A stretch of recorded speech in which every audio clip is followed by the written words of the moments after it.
एक छोटे से नेपाली गांव में युवा ज्ञानेंद्र पुलिस की वर्दी की एक पुरानी तस्वीर को ध्यान से देख रहा है।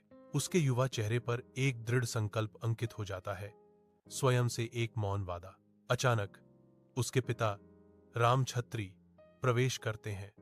उनका चेहरा स्पष्ट असंतोष से घिरा हुआ है। राम छत्री की आवाज हवा में गूंजती है, ज्ञानेंद्र को उसकी लापरवाही और पढ़ाई पर ध्यान न देने के लिए डांटती है। ज्ञानेंद्र खामोशी से सुनता है, उसकी निगाहें झुकी हुई हैं, फिर भी उसका सपना बरकरार है।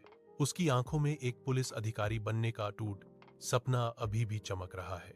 व्यस्त गांव के केंद्र में एक पंचायत इकट्ठा होती है। ग्रामीणों की फुसफुसाहट और तिरछी नजरों से उसकी गूंज उठती है। ज्ञानेंद्र अपने पिता रामछत्री के बगल में खड़ा है, शर्म से सिर झुका हुआ है। न्याय का बोझ उस पर भारी पड़ रहा है।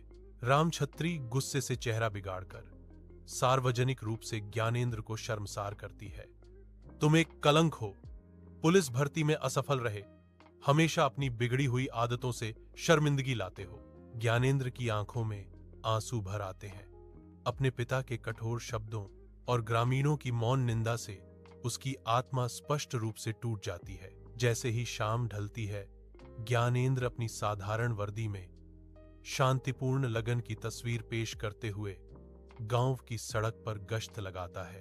वह ग्रामीणों से सम्मानपूर्वक बात करता है, उनकी समस्याओं को ध्यान से सुनता है, मदद का हाथ बढ़ाता है।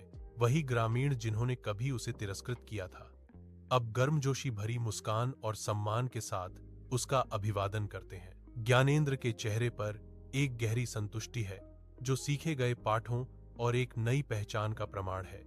अपनी अटूट कड़ी मेहनत के माध्यम से उन्होंने खुद को समुदाय के ताने बाने में बुन लिया है।